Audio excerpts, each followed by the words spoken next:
ప్రపంచ ఆదివాసీ దినోత్సవాన్ని Bhadrachalam auto JAC, CPIML మస్లైన్ party, CPI పార్టీలు ఘనంగా నిర్వహించారు. అంబేద్కర్ సెంటర్, పాత మార్కెట్ సెంటర్లో మన్యం వీరుల విగ్రహాలకు పూలమాలలు వేసి నివాళులు అర్పించారు. ఈ సందర్భంగా సిపిఐఎంఎల్ మస్లైన్ పార్టీ, సిపిఐ జిల్లా కమిటీ సభ్యులు సాదన్పల్లి సతీష్, శివ, ప్రశాంతులు మాట్లాడారు. ఐటీడీఏ పరిధిలో మాత్రమే అధికారంగా జరుపుతున్నారని వారన్నారు.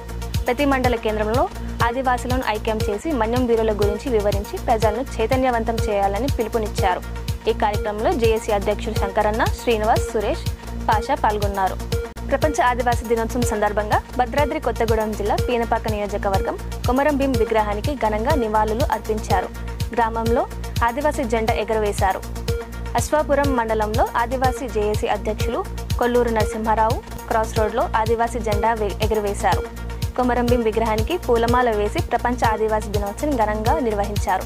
ప్రభుత్వాలు గిరిజన చట్టాలను అమలు చేయడం లేదని, ఈ సమాజంలో నీతి నిజాయితీ గల కులం ఆదివాసీ జాతి అని అన్నారు.